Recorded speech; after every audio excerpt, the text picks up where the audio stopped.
370 के बाद आप और वो मेरी शिनाख्त है और मेरी डेमोग्राफिक चेंज हो जाएगी. कल अगर मेरी डेमोग्राफिक चेंज हो गई, मसले कश्मीर हल भी होगा, उस डेमोग्राफिक चेंज को कौन रोकेगा? अगर आप जो यहाँ इन्होंने डोमिसाइल लॉ लाए, उसमें तो कुछ साल के बाद कोई भी यहाँ का कुछ साल उसको रहना, वो वोटर लिस्ट में भी आएगा, राशन कार्ड में भी आएगा, ठीक है, वो यहाँ की नौकरी भी कर सकता है, यहाँ जमीन भी खरीद सकता है, सब कुछ हो जाएगा. पूरे जम्मू कश्मीर की बात मैं करता हूँ, तो डेमोग्राफिक चेंज हो जाएगी. चलिए मसले कश्मीर हाल पत क्या तुम क्या फायदा? इरफान साहब, ये मैं आवाम से बताना चाहता हूँ. बड़ा मसला है, इंसानियत का कत्ल होता है, लोग मर रहे हैं. आपको क्या छोटी बात लग रही है कि एक सी छोटी वादी में 1 लाख लोग? मेरे वालिद साहब चले गए, मेरे अपने घर के फर्द थे. फर्स्ट कैदन मेरी मासी का बेटा 1 साल की उसको शादी हुई थी, वो क्रॉस फायरिंग में चले गए. मेरी मासी उस दर्द को नहीं सह पाई, वो बीमार हो गई, वो भी अल्लाह को प्यारी हो. इसी तरीके से मेरी रिश्तेदारी में ऐसे लोग हैं कि एक घर में मेरा हाईगांव में एक ऐसे रिश्तेदार है जिनकी एक बहन भी चली गई क्रॉस फायरिंग में, एक भाई भी मारा गया और उनके बाप को भी मारा गया. स्टार्टिंग में उनके बाप, फिर बेटी, फिर एक बेटा, 3 एक ही घर पे.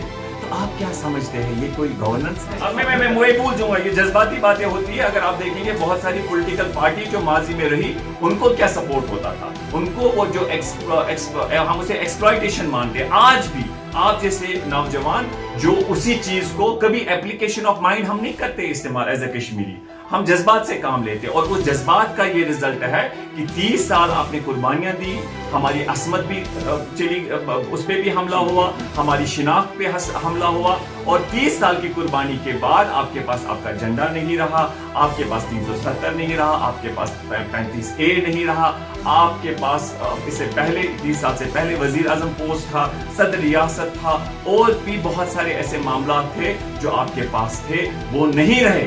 तो कहीं ना कहीं हमें तो कमजोरी है ना हमारी लीडरशिप में, अवाम में, कि हम नहीं सोचते हैं. और जब तक वो बड़ा मसला हल होगा, अगर हम इन चीजों की रखवाली नहीं कर पाए, तो वो ऐसा लॉस होगा जिसे हम कल कंपनसेट नहीं कर सके, जिसे हम कहते हैं कि डेमोग्राफिक चेंज हो जाएगी. कल अगर मसले कश्मीर हल भी होगा, जो नुकसान उसे हुआ होगा उसे आप अंडू नहीं कर सकते. तो उस इल्हाक में, ये मैंने RTI में इल्हाक की कॉपी लाई थी तब, इसमें ये लिखा है, ये इल्हाक की कॉपी है, इसमें ये महाराजा साहब का दस्तखत भी है.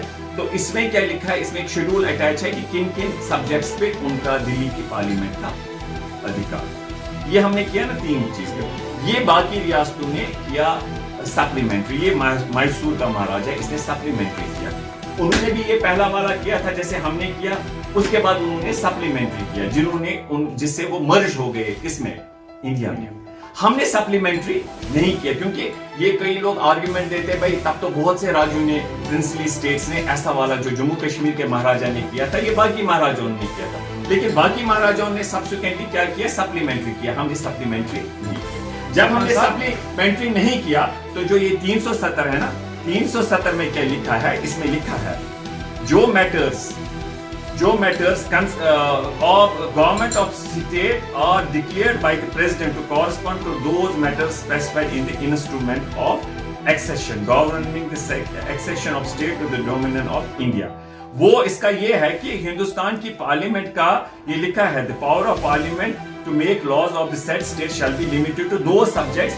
उसका मतलब ये निकलता है कि उन सब्जेक्ट्स का जिनका इल्हाक में जिक्र हुआ है. कितनी चीजों का? 3 चीजों का. किसमें? इल्हाक में.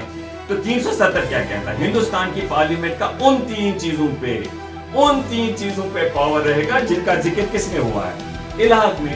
दिस इज द 370 में जब पॉलिटिशियंस बंद थे, गुस्सा था जो मुझे कहना था, लेकिन इनको जब बंद किया, इनके प्रति उनकी कोई सिंपैथी नहीं दिया. असल को रहा यम थे बंद. आप समझे मेरी बात?